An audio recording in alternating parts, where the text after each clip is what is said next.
So perhaps without the complicated video connective that we had to do, you can do some private demos of it at the end of the day as well. We've got a little bit of time for questions, so let's start down here. In the same way they used a metaphor about the math education being taken over by the classics or by those who teach Latin, in many computer science departments, they don't teach much programming. They teach discrete math, and they teach a lot of theory, which is very remote from programming. And I find this kind of sad. And so what I would like to know is what you think about that in particular. Who'd like to take this one? Yep. Go on, Eben. I think it's really sad. You can get a first-class honours degree from the University of Cambridge in computer science and be completely unable to program. Functionally, from an industry point of view, be completely unable to program at the end of it. Now, I don't think that we have a responsibility to do industry's training for it. That's industry's job, but it does seem like a shame. It seems particularly a shame for us in Cambridge because we don't have a computer science faculty, we have a computer laboratory, and that's supposed to reflect our historical bias towards practical computer science. So I've always felt that it would be useful to have some sort of bar that people have to get over, and it would be useful for faculty to have some sort of focus on getting people over that bar. Yes, David? Sorry, I don't know, can anybody else hear me? So my experience in math education is that we have these outcomes we're hoping the children have. And by having those outcomes, we kind of force a lot of people into doing things they don't really know how to do or understand how to do. We have this goal that we teach math education, but we only have so many people that actually know mathematics. And so one of the consequences is that we have to develop programs that can be taught by people who don't actually understand the mathematics that they're teaching. The same thing is true in computer science. You have computer scientists who have a procedural understanding of how to put pieces of code together and produce an outcome, but don't really understand any sort of any layer beyond that. And so I think one of my goals in math education is to empower children to learn math education, to learn math and to learn science and learn computer science from sources potentially that aren't people who don't understand what they're doing. I'll say one. Doop, doop, doop. Oh, okay. Yeah, I think it's the dumbest thing affecting computer science education right now. Period. It is just the biggest obstacle to getting different kinds of people to. I would never have majored in computer science had I not gone to a college where the first thing I did was program a robot to move around the room. Period. And if you're a normal kid, like Christopher, you're awesome. You're really smart. You are not like the kids that I'm teaching. The kids that I'm teaching, you're not. I'm saying that I'm complimenting you on your intelligence. However, there are plenty of other smart people out there who don't care about theory. And we have these people who've been taught by their professors, and they don't know how to teach in another way. Stop it. You're doing huge disservice to society. Let's get everyone in the game and do fun things. Let's do art. Let's do robots. Let's do music. Let's do that. Let's not do set theory, please. No more. Thank you. Is this mic? Oh yeah, I think it is. Okay. It was so. Also, let me think. Also one of the things that can happen in sort of these computer science things is when you think, oh, I'm going to take a computer science course, you generally think I'm going to learn to program. Now that can mean a couple of things. Now that could mean either I'm going to learn what a pointer is, and I'm going to learn what a class is, and stuff or not like a class, like a program class, and things like that. And I'm going to learn this language or so on and so on. But at some level, what can often be more important in programming, that's obviously fairly important, but what can also be very important is sort of understanding how to make algorithms and how to understanding other algorithms that people have made and things like that. Which can be, very useful because oftentimes, yes, you are just sort of gluing things together that have been around for, 20 years and, maybe implementing some algorithm that was, written a while ago. But more often it's very useful to be able to sort of make your own algorithm that, is tailored to what you're doing. And the thing is often what happens is that a lot of these computer science majors, at least a lot that I've interacted with, have been perfectly fine at understanding pointers, but have just been really, really bad at writing algorithms and things like that, which is sort of an important part of computer science and programming.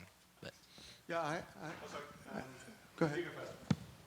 Yeah, my question is, the word coding is not very well defined for me.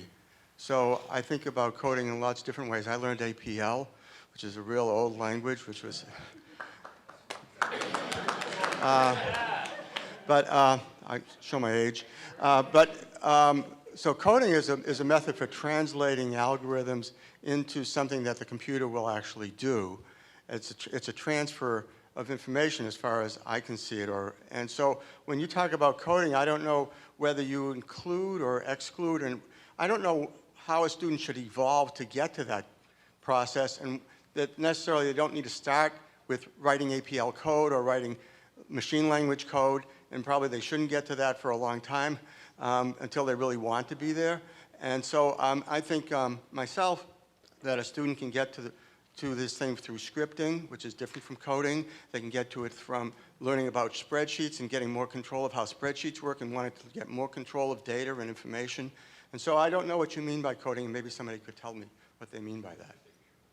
I have obviously Godzilla-sized opinions about all these things. I'm trying not to like jump up and scream about them. Well, coding, it just like, not even from a perspective that you mentioned, a lot of people, there are organizations out there that are saying they're teaching kids to code and they're teaching them web design and HTML. They're not learning any programming or algorithms. But I actually think the number one thing that we're missing from, that will probably help math the most, honestly, even though I'm not a math teacher, is that we're missing the abstraction layer before we go to the algorithms layer. So like, as coders, when we look at the world, we see the abstraction of like a game of basketball. We can look at basketball and we can say, the loops are the quarters. The if statements are evaluating a foul shot versus a three-pointer. The variables are the score. There's even a variable to keep track of turns. Kids don't get that, or people who don't code don't get that. And you cannot build an algorithm without knowing the core elements of what a coding language is. A Turing complete coding language is memory, branching, and repetition. You could take out repetition and just say branching over and over again. If you do abstraction first, if you start teaching kids to look at an app that already exists or look at a game of basketball and the kids can abstractly think in those terms, they're coding, even if they haven't written a line of code. And that, to me, like if they can master those 3 levels of abstraction for a Turing complete language, memory, repetition, and branching, they know how to code. So the point there, I think, is getting feedback, right?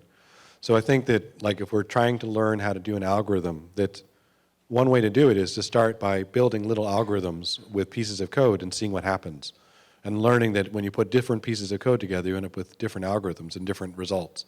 And then after you've done that for a while, then you have something concrete to talk about so that you can abstract. I mean, my understanding of learning is we abstract in context.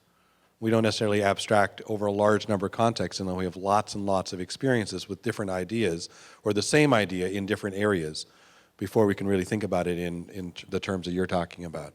Thanks. I think we've got time for one more over on the far side here.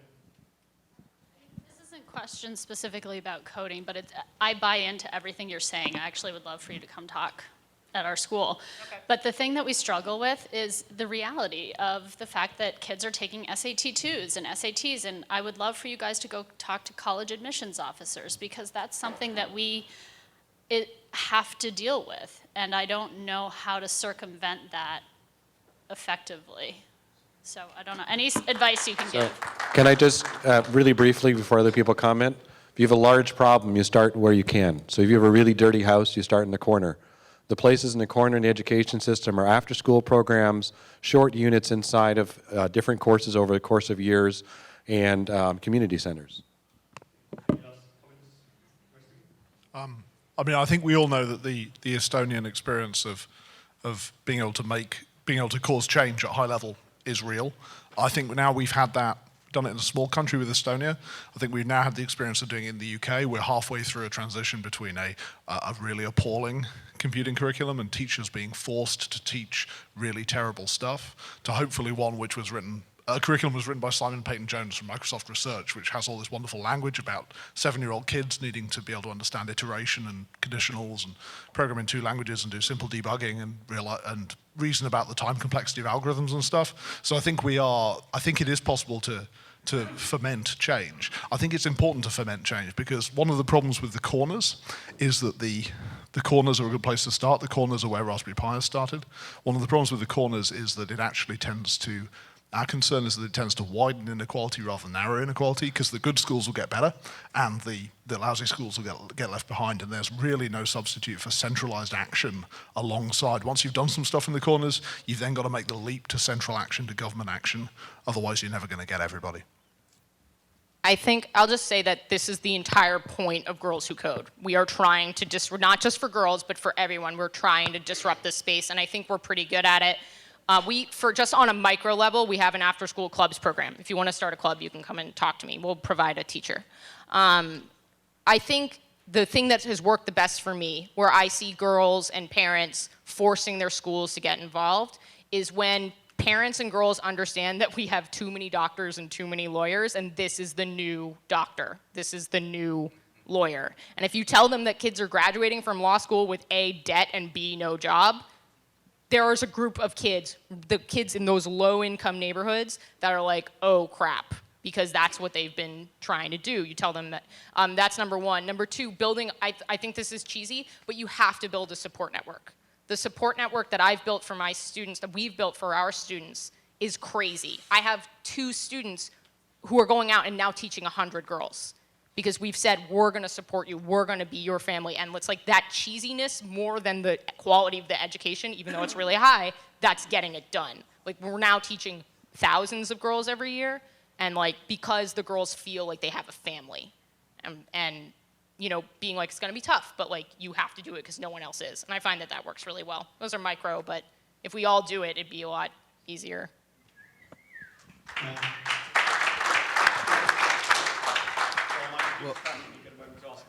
Is this? Oh yeah, it is on. Okay. So also, I think at some level, the reason why often a lot of these sort of centralized, central school coding things don't work out very well is also because a lot of this sort of after school, in the corner stuff is, actually I think probably because I've seen a lot of this stuff. A lot of people have pointed me to this stuff. Most of it actually is programming a game, and I think one of the reasons that that's sort of interesting for a lot of people is also just because in these schools and things, especially with math, you see lots of let's talk about all these things which and they'll always say you won't think this is relevant now, but later on you'll so somebody already brought that up, but the thing is with when you're programming a game, for example, you can you very immediately see what everything, assuming you understand the coding stuff, once you start programming the actual game, you very quickly are able to see, oh, I'm adding this because, I need to keep track of the score of, the first team or something like that. And so, or I need to do this to detect if the basketball goes into the basket.